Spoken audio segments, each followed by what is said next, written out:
All right, let's just admit it. We all say we hate drama. We want our lives to be peaceful, calm, totally zen. And yet, our browser history, our social media feeds, they tell a very different story, don't they? Today, we're going to pull back the curtain on why your brain has this secret love affair with chaos. I mean, it's a weird contradiction, right? You see that Storytime video with a title you just know is going to be messy, and you can't help it. You click. From the entire industry of reality TV to the endless feuds on social media, we are absolutely captivated by conflict. So is this just a guilty pleasure, or is there something much, much deeper going on inside our brains that makes this stuff completely irresistible? So to really get this, we have to start at the bottom layer. And it's not about what you decide to watch. It's about a chemical cocktail that your own brain is mixing up without your permission. It turns out watching drama isn't just a habit, it's a full-blown biological event. Okay, so here's how it works. When you see a big argument, your brain gets a little taste of a fight or flight response. Your amygdala, that's kind of the alarm system in your brain, it fires up. Then, boom, it hits you with a shot of dopamine and endorphins. We're talking about the brain's own feel-good chemicals. For the people actually in the fight, it's intense. But here's the wild part. Thanks to some clever wiring, your brain lets you feel that rush too. So how in the world do we feel something that's not happening to us? Well, the secret is these amazing little things called mirror neurons. They are literally the reason you might flinch when you see someone else get hurt. They let our brains simulate, or mirror, the experiences of others.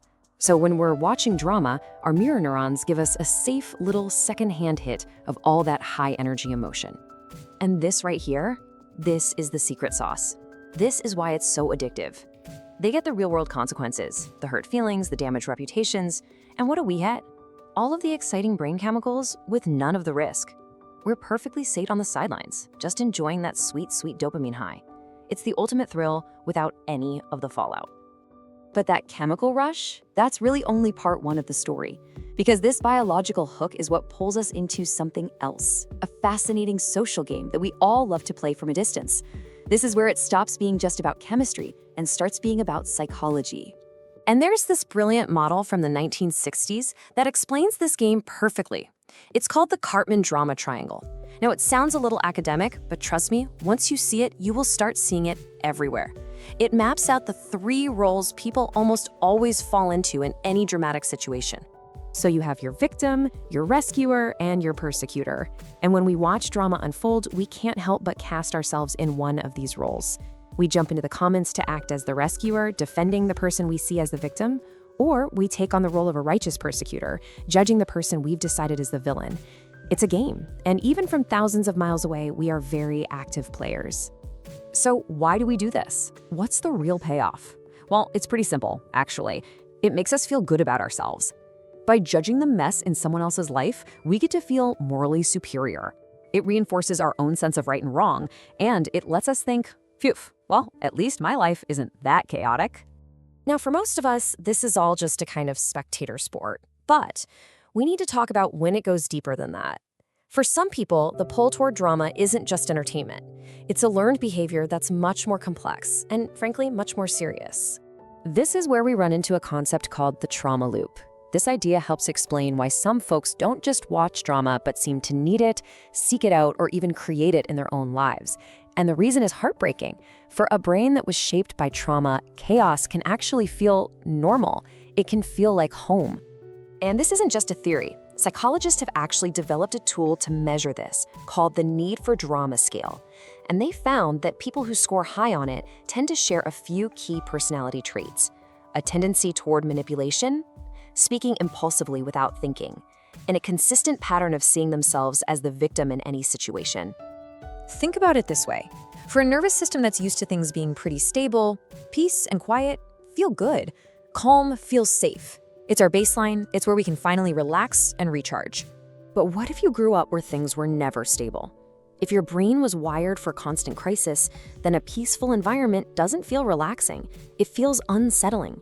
The quiet is suspicious. It might even feel boring.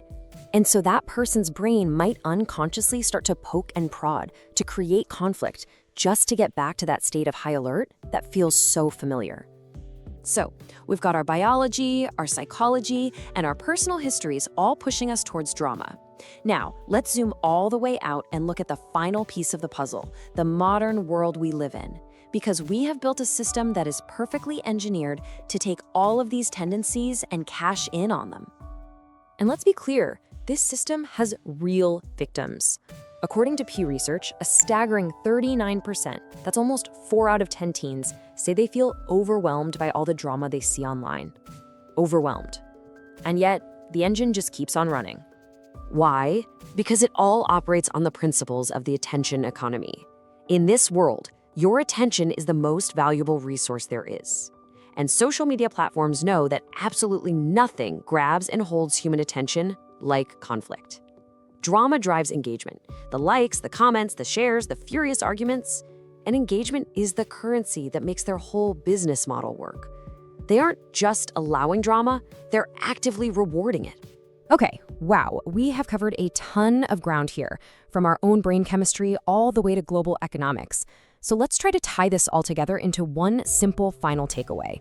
The next time you feel your thumb hovering over a video that promises to spill the tea or expose someone, just remember the powerful forces at play.